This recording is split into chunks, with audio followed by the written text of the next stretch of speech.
All right, today I'm going to show quickly how I make my multi-piece handles that I do. So this is kind of where it starts. This is going on a Scout, and this is blue and black layered G10, okay? So basically what I do is I trace it out onto the handle and put my pins in there and figure out where I want my inlay to be. For this set, it's getting some carbon fiber. This is Carbon Waves carbon fiber inlay. And then it's gonna get some blue spacers, blue G10 spacers and green G10 liners. So this is gonna be probably filmed over a couple days because I think it basically takes 2 or 3 separate glue ups to get these finished. So the first step is I've got my line marked on roughly where I want to cut these scales in half to put my inlay in them. And I'm going to go ahead and do that right now on the chop saw. And I'll check back in on the next step. So I think this is roughly the angle I normally use. It's set at 30 degrees. And that gives you, just something a little bit different than doing a straight cut. Kind of gives it a cool look. So I'm going to buzz these real quick and show you guys the next step.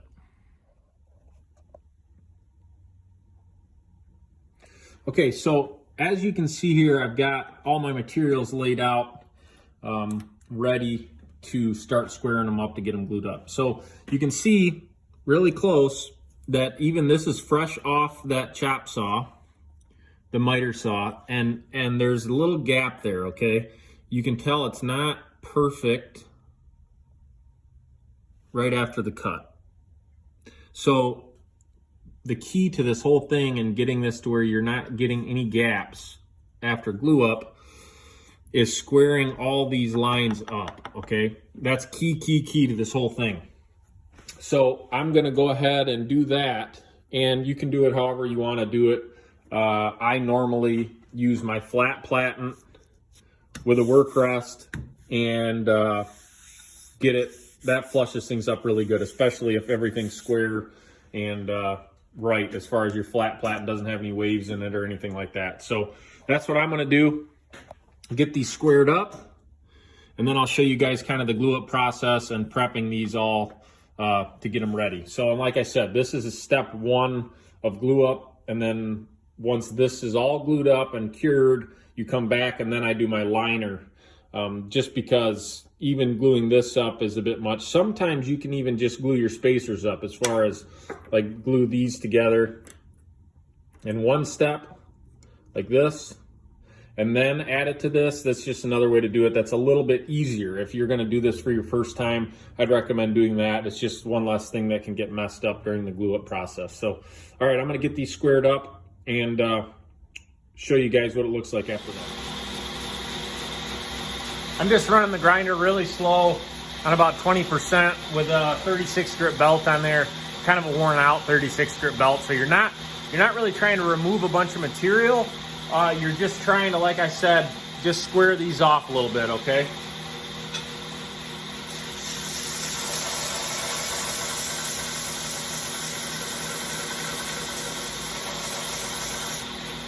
That's pretty much all it takes, is that right there, to get the little wave out.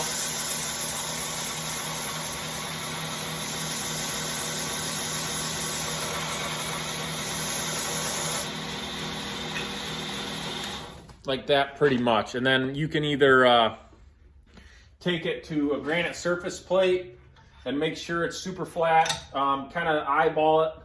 This one here is close to perfect, just like that. So you can see you're trying to get that little tiny wave that's in there from the saw. Maybe you can cut it differently to where you don't get that wave, I don't know, but here, let me bring it in real quick and show you guys what it looks like right now. Okay, so you can see there's no spacing in that gap. And that's what you want to see. It'd just be real good and flush, and it's not pushed together all the way, so it's kind of hard to show. But that's what you're trying to do, is just get these things as flush as possible. Okay, so next step is prepping all of these little materials for glue up. And what I do is take a 40 grit sandpaper and scuff every side of everything and make sure everything's good and flush. And like, see, I cut these out just on the bandsaw, and you want to obviously square these up on your grinder before you start gluing stuff up. So I'm gonna try to square these up as good as possible. You can see I just quickly cut them out, okay? So square these up, and we're gonna get these scuffed up and ready for glue. And I'll check back in as soon as I start gluing these up. All right, so I'm gonna show this real quick. I basically, I've got everything scuffed. I got my epoxy mixed up, ready to go. I use this epoxy right here, West Systems G-Flex. Some people use like super glue to do this as far as in between the layers and stuff like that. And I've talked to a few different people, and I don't think that's the way to go. So I've always just used epoxy, and I haven't had any issues yet. So I'm gonna get this glued up and at least show you guys this first step. Now I'm doing one scale at a time, so I'm just gonna show one scale. But what I like to do, and like I said, these are every piece that's getting epoxy has been scuffed with a 40 grit sandpaper and thoroughly cleaned with acetone or whatever you use to clean your scales. So you want to make sure you coat everything really good with epoxy, okay? So my first step is setting this scale, okay? And I like to clamp this one down.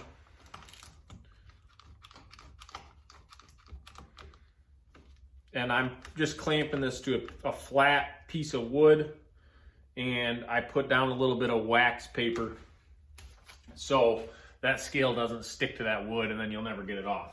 So I've got some epoxy on that, and then I'm going to apply epoxy to both sides of my first G10 spacer.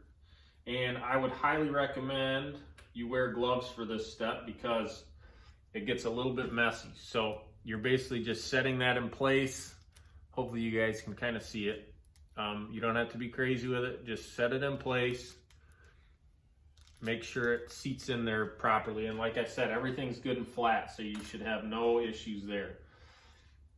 Next, coat your piece of carbon fiber or whatever inlay you're using with epoxy. You don't have to put on a thick layer. Just make sure it's evenly coated. And good. So next, set this in here.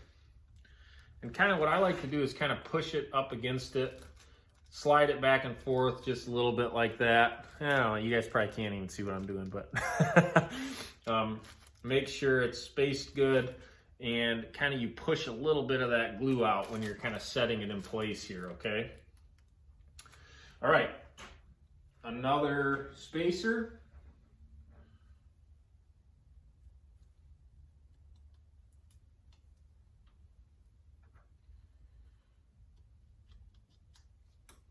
Okay. Good even coat, and that's going to get in place. Now this spacer was a little bit thinner, so I'm going to have to watch. Basically what happens is when you set these in place and you go to press them together, sometimes the spacers rise up a little bit from the bottom, and you want to make sure that they're not doing that, or else you're going to have to grind a lot of the scale away to get it to where everything's flush. So make sure when you're doing this, everything is good and pressed down. I'm gonna have to mix up a little more epoxy for the next scale. So now everything is pushed together. Okay, everything looks really good. You're really making sure there's no gaps, no spaces with anything. And then what I do is everything's lined up really good right now, okay? You gotta make sure your spacers don't stick in from the scale. Make everything a little bigger than what it needs to be so you can just grind away whatever you don't need. And then what I do is kind of apply a little bit of pressure, to this scale, and I'll clamp it straight down to the wood, okay? And I'm just pushing in a little bit on this when I'm clamping this down. Now, the next thing I do is take another C-clamp, or another clamp. This one's not big enough.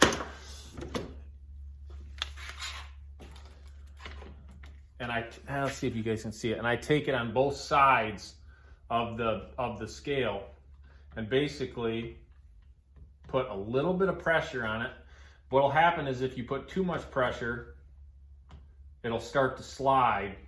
Oh, like that right there, okay? So it did one little tiny slide, and looking at it, it's still lined up good. Everything looks even, and I think we should be good to go, okay? Now, the last thing you want to do is make sure, like I said earlier, that your liners or your spacers and your piece of carbon fiber or whatever you're using did not slide up, okay?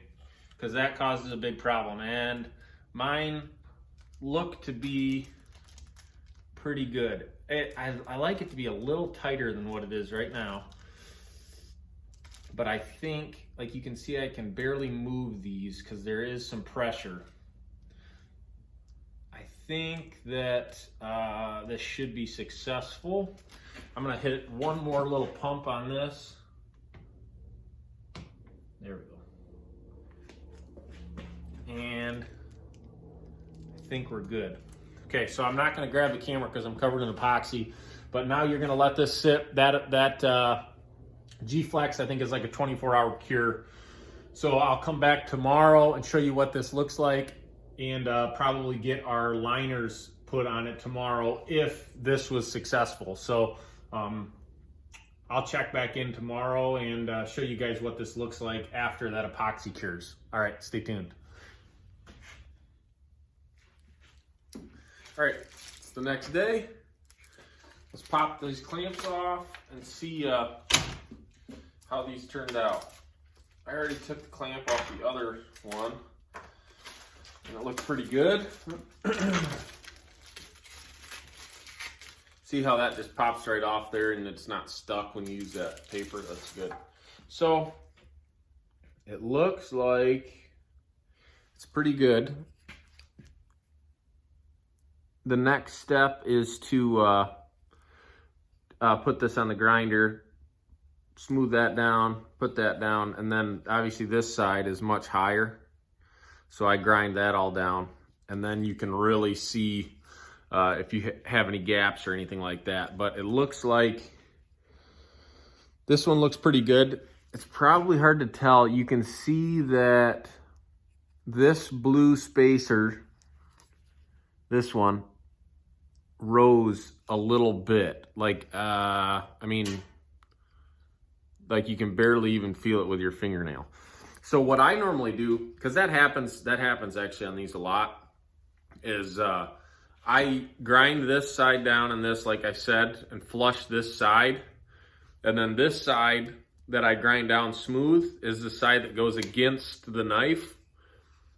So this side that maybe has a tiny imperfection as far as it needs to be a little thinner is the side that's on the outside of the handle scale. And that's the side you're gonna grind down and shape the size anyways. So it works out okay as long as it's not too big of an imperfection, you know what I mean? So I'm gonna grind these down. I normally just put like a 36 grit belt on the grinder and smooth it out. So I'm gonna do that, and then I'll show you guys kind of what it looks like. All right, so they both ground down good. No gaps or anything. Let's get a little close up here. So this is layered G10, blue and black layered G10, and I just ground it down to where you can start to see some of those layers to make sure that we didn't have any gaps or anything, and it's looking good. So the next step, I'm not gonna show this, just kind of covers this video, is I'm gonna flatten this side down and do a, probably a green like this one, G10 liner. So that's going to go, well, I guess I need a different piece because it's not quite big enough, but I don't like that, and I'm not going to show that. That's pretty simple, but yeah. So that's at least how I make my multi-piece handles. I'm not saying that that's the right way to do it. I'm just saying that's the way that I've done it, and I've had relatively good success. You do have to pay close attention, like I said, to making sure you don't have any gaps when you go to do your glue up, and that all your pieces are really good and tight, or else you will get some gaps and stuff. So hopefully you learned something. Let me know if you have any tips for me. If you do it and you say, oh, maybe you should try doing it this way or whatever, anything to help me would be awesome too. But yeah, that at least gives you an idea of how these are made and my process on making them. So, all right, guys, thanks for watching.